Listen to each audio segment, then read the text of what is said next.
Okay. Okay. All right. All right. We got a sample platter tonight in the Cardinals' last preseason game of the year. A victory over the Raiders. Welcome back to Cardinals Daily. I'm Eddie Law. It's Victory Sunday. Let's talk about it. All right. Now, I know it's preseason. I know it's not a massive deal because it is preseason. The game doesn't really count. But whenever the Cardinals win, it's a big deal. All right. Cardinals beat the Raiders 20-10. They wrapped up the preseason with a victory over the Raiders at State Farm Stadium Saturday night, taking the victory, finishing the preseason at 2-1. Overall, solid victory. Solid game overall, really. I know it's preseason again, and this is the game where all the backups get a chance to prove that they deserve a spot on the roster, and at the very least on the practice squad. And for some guys that don't make either one, it's an opportunity to show other teams that, hey, come pick me up, come get me, I got game, right? So overall, solid night here for everyone involved here. Let's go ahead and talk about the offense. The offense was pedestrian at best, okay? And what do I mean by that? Clayton Tune played the entire game, right? Went 12 for 20, 83 yards and a touchdown. No turnovers. Definitely an improvement over the game 2 where he just looked terrible. Keeping in mind, he's not asked to throw the ball very much, right? He handed the ball off like 18 times, something like that. So he's not asked to throw the ball very much for obvious reasons, but he managed to win the game well today.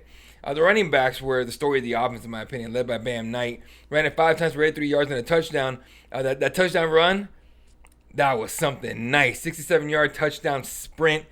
Ran to the left, give the defensive line a little move. As soon as he saw that hole, he was gone. All he had to do is beat one DB, and he sprinted like his left depended on it. Worked out really well.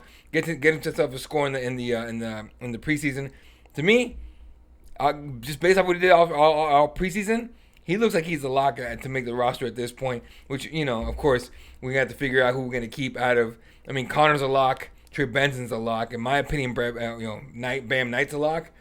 And Mario DeMercado, history with the team, I think he'll make it. DJ Dallas is a question mark, and Michael Carter's kind of a question mark as well. Although he did go 5 for 47 yards, including a badass run where he ran straight, bounced off the D line, switched his hips, turned his hips to the left, turned it, took off for a chunk yardage play, and again he finishes for 5 carries and 47 yards.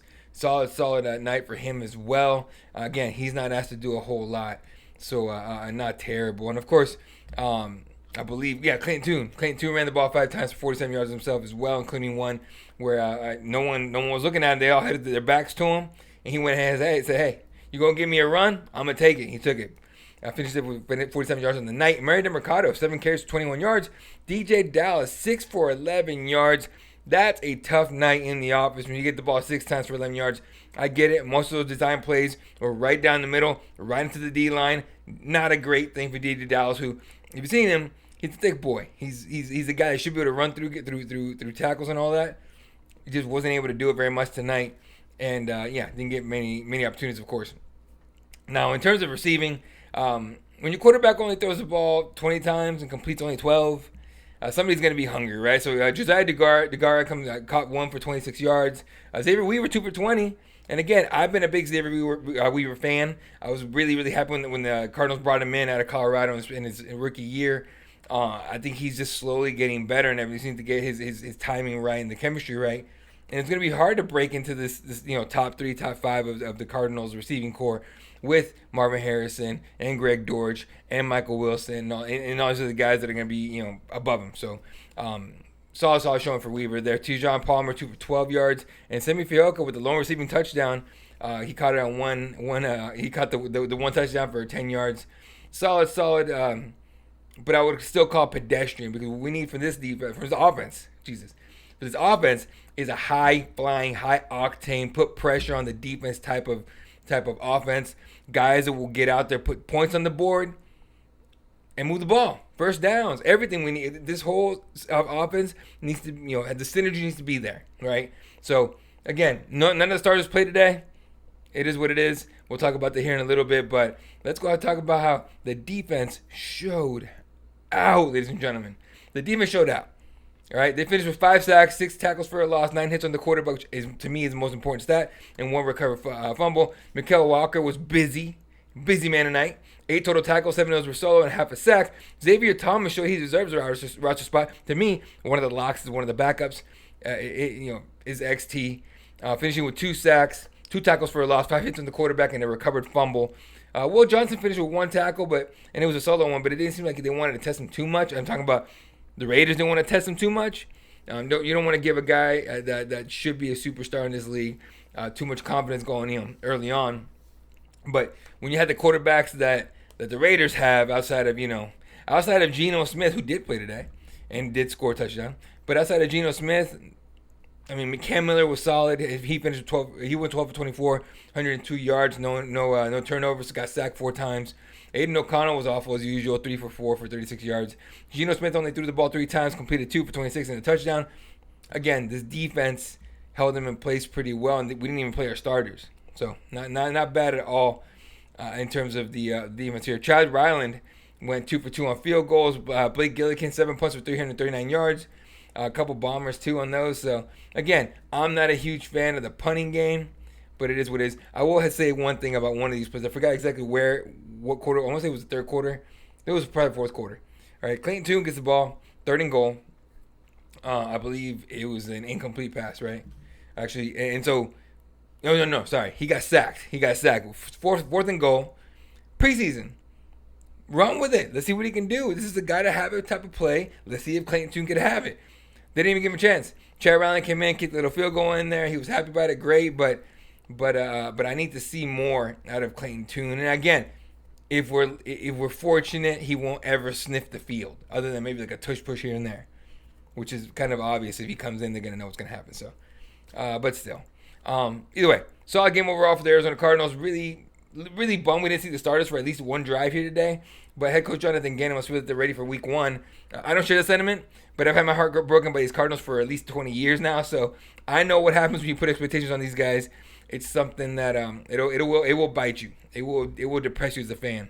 All in all, would have loved to see the offense, but it just didn't happen. All right, hot take time, ladies and gentlemen. My hot take. I'll talk about the preseason as a whole on tomorrow's show. We'll break down what happened in each game. Overall, what I think is gonna look like. Maybe some of my picks for guys that should make the roster, and once the actual cuts come out, we'll talk about who actually made the team, who didn't, who should have, and who makes the practice squad. Hopefully that gets released as well. Hot take time. The starter's not playing more. I get it. You don't want to risk injuries. I get the gamesmanship as well. You don't want the other team to be like, hey, we're going to play starters. Go get them. I get all that.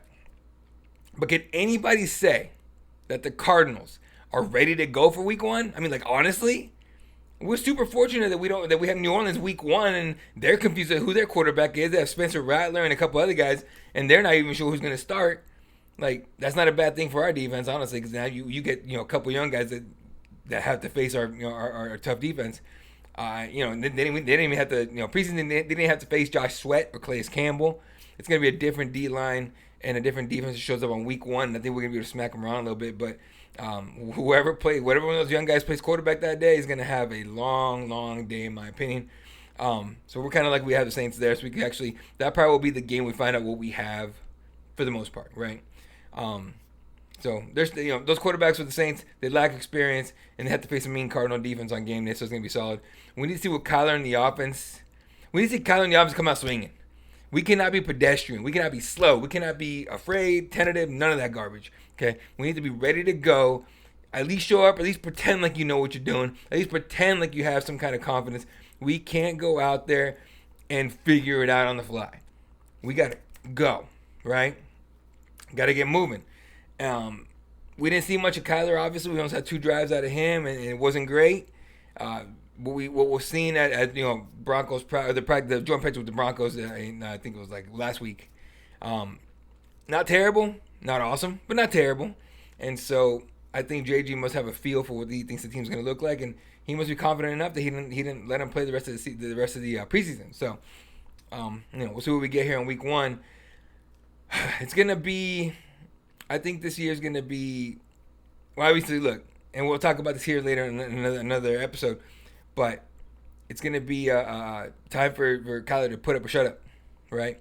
It's going to be time for the Cardinals to make a decision on Kyler Murray, okay?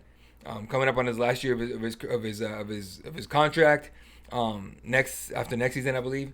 After this season, and he has a solid season, he's going to ask for an extension, right? And if he plays really, really well, he's definitely going to get it. If he plays well, he's probably still going to get it, but it won't be as big. If he plays like garbage, we're going to have to, the Cardinals will have to make a decision: eat $58 million in dead space, try to find a trade, or keep him on the roster and draft his replacement, right? Again, all that depends on what happens at the end of the throughout the season. So it's something we got to keep an eye on as we go. All right, but hey, at least we finished the preseason with a victory. All right, even if it's over the lowly Raiders. All right, no disrespect to those Raiders. Look, if y'all want to give up Max Crosby for nothing, send him to the Valley. We'll be happy to have him. All right, come back tomorrow as we wrap up the preseason as a whole. Look back at what happened, the highs, the lows, and what my expectations are for the Cardinals for the season. Follow me on all the socials. Hit the subscribe. Ring the bell. Hit the ring the bell, whatever. Push that like button. Leave a comment. See you all tomorrow. I'm Eddie Law. Go Cards.